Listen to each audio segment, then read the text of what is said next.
pemirsa, sebelum saya menyampaikan firman Tuhan untuk saudara-saudara sekalian, saya ingin mengajak saudara sekalian untuk menyanyikan sebuah pujian yang mengajak kita semua untuk memuji dan menyembah Tuhan lebih bersungguh-sungguh, memuji dan menyembah Tuhan.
Salam saudara pemirsa, sampai jumpa kembali dengan kami dalam program Berita Pengharapan.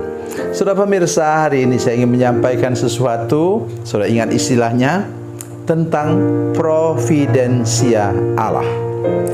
Allah sudah menyiapkan bagi kita segala sesuatu yang kita perlukan. Sebenarnya begitu.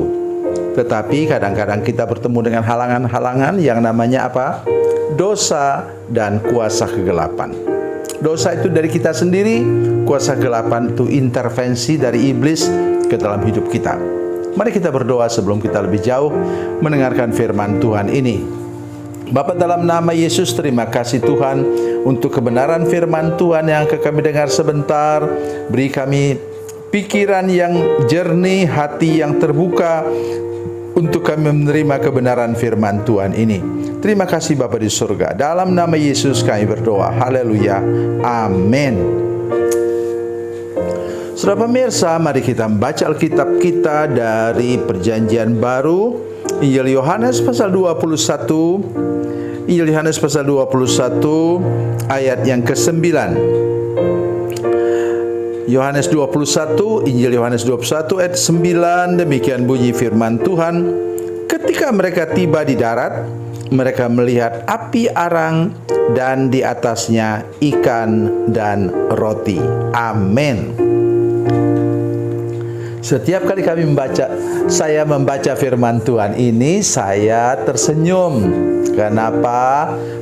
Karena kita mendengar bagaimana Tuhan memperhatikan sampai kebutuhan yang paling kecil dari kehidupan kita. Saya mau memberi gambaran seperti ini. Apa yang diperlukan oleh orang yang gagal? Sesuatu yang paling mereka butuhkan. Waktu itu mereka tidak butuh uang. Ya, tapi mereka perlu apa? Roti bakar dan ikan bakar. Apa yang dibutuhkan oleh 7 orang nelayan yang lagi kedinginan, yaitu api arang untuk berdiam sekalian. Oh haleluya. Saya betul-betul senang mendengarkan bunyi firman Tuhan ini. Kenapa? Kadang-kadang kita pun kurang sadar akan apa yang kita perlukan. Hubungan rumah tangga yang sudah menjadi dingin, hati kita sudah menjadi dingin karena apa? Terus-menerus didera oleh kekurangan. Hati kita menjadi dingin oleh karena apa? Oleh karena mengalami penyakit menahun, saudara sekalian. Jawabannya di sini. Tuhan tahu. Tuhan tahu apa yang paling kita perlukan sekarang untuk menghangatkan hidup kita. Ketika Tuhan Yesus bertemu dengan orang yang sudah sakit 38 tahun di tepi kolam Bethesda, sudah mendengar jawabannya? Yesus katakan, maukah engkau sembuh? Harusnya jawabnya begini, mau. Tapi dia bilang, tidak ada orang. Dia merasa sendirian, ditinggal sendirian. Kalau aku mau sudah menuju ke sana dengan merangkak ke sana karena dia lumpuh, merangkak ke sana, udah ada orang yang lebih duluan, merasa kalah. Ya, kita seperti itu, kalah terus. Ya, ditinggal sendirian, kesepian. Jawaban Tuhan Yesus katakan apa? Angkat tempat tidurmu, berjalanlah. Yang Tuhan berikan apa? Harga diri. Dia memikul tilamnya itu untuk apa sih? Kan bisa saja Tuhan Yesus bilang begini, hei kamu sekarang berdiri, bangun, loncat-loncat sekarang. Bisa kan? Tapi Tuhan mau memberikan pada dia harga diri. Itu yang diperlukan oleh orang yang kalah, saudara sekalian. Harga diri. Bila ada pemirsa sekarang yang merasa seperti itu, kalah terus, ya, ditinggal sendirian, kesepian, Tuhan mau mengangkat engkau sekarang supaya engkau betul-betul terangkat. Harga dirimu dikembalikan oleh Tuhan dan engkau dapat meneruskan perjalanan dengan tersenyum. Apalagi yang kita bisa lihat contoh dari providensia Allah, ialah ketika Abraham mengorbankan Ishak. Di sana kita ketemu dengan kata-kata Yehovah Jireh atau Yahweh Jireh, Tuhan yang menyediakan. Waktu itu Tuhan memberikan korban pengganti, yaitu ada di sana domba jantan yang tanduknya tersangkut di semak-semak dekat Abraham. Kapan baru Abraham melihat persediaan daripada Tuhan itu?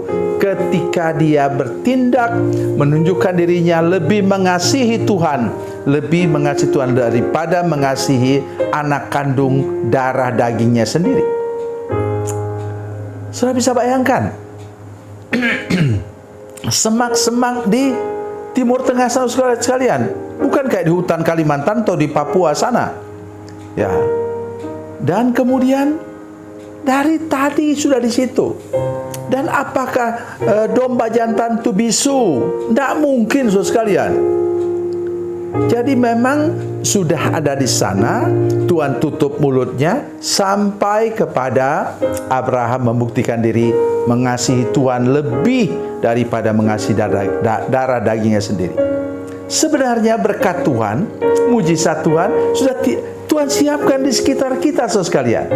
Sudah dekat sekali. Tapi yang Tuhan tunggu ialah engkau mengasihi Dia lebih dari apapun juga, bahkan lebih daripada berkatnya. Jangan cari berkat lebih dahulu, carilah pemberi berkat lebih dahulu, yaitu Tuhan Yesus sendiri. Mari kita kembali lagi kepada ayat yang tadi. Ayat yang ke-10 mengatakan, kata Yesus kepada mereka, bawalah beberapa ikan yang baru kamu tangkap itu. 153 ekor ikan besar-besar, kata firman Tuhan. Dan kemudian Tuhan Yesus minta supaya mereka bawa. Artinya apa? Walaupun uang itu saudara sekalian merupakan hasil jerih payah saudara sekalian, Tuhan minta engkau persembahkan kepada Tuhan. Paling tidak 1/10-nya engkau persembahkan kepada Tuhan. Mengapa?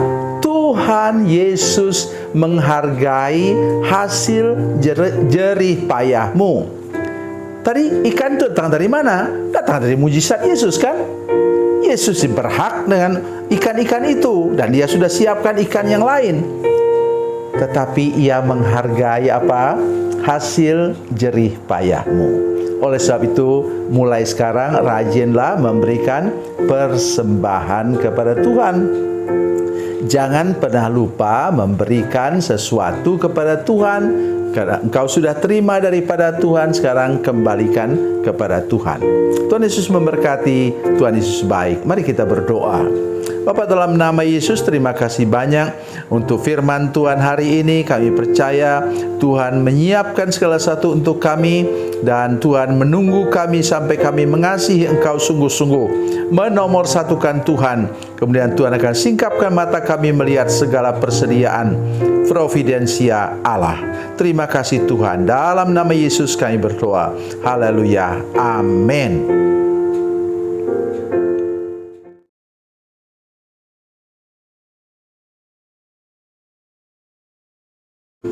Salam saudara pemirsa, mengakhiri program ini saya mohon kepada saudara-saudara pemirsa sekalian untuk bila saudara menyaksikan program ini melalui channel YouTube, maka tekan subscribe dan bunyikan lonceng.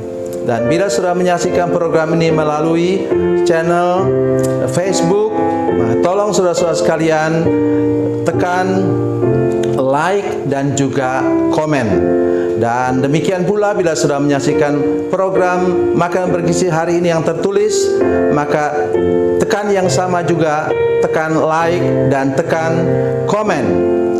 Dan tolong saudara-saudara sekalian untuk membagikan program ini, share program ini di channel saudara-saudara sekalian, supaya lebih banyak lagi orang diberkati melalui program ini. Tuhan Yesus memberkati, Tuhan Yesus baik.